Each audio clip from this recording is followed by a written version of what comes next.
Andrà a Lorena 40 l'annuale riconoscimento del Centro Culturale Guttuso di Favara Mimosa d'Oro, un'idea della presidente Lina Urso Guicciardino immediatamente condivisa e sostenuta da tutti i soci addolorati per la prematura e inspiegabile scomparsa della giovane promessa della medicina favarese.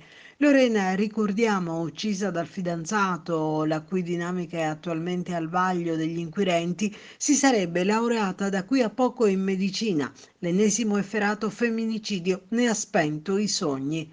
Un lutto, dice Lina Urso Guicciardino, che è di tutti e pertanto del Centro Guttuso, che ha deciso di onorarne la memoria, perseguendo quello spirito che anima la Mimosa d'Oro, che si occupa di tematiche ed eccellenze legate al mondo femminile.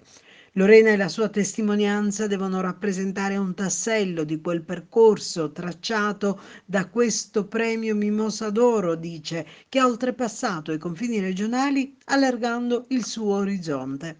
Lorena, conclude la presidente, avrà dunque un riconoscimento speciale della Mimosa d'Oro che rappresenterà anche un momento per ampliare il dibattito sul fenomeno delle donne vittime di violenza, problema che non accenna a ridimensionarsi e che segna purtroppo una escalation del fenomeno.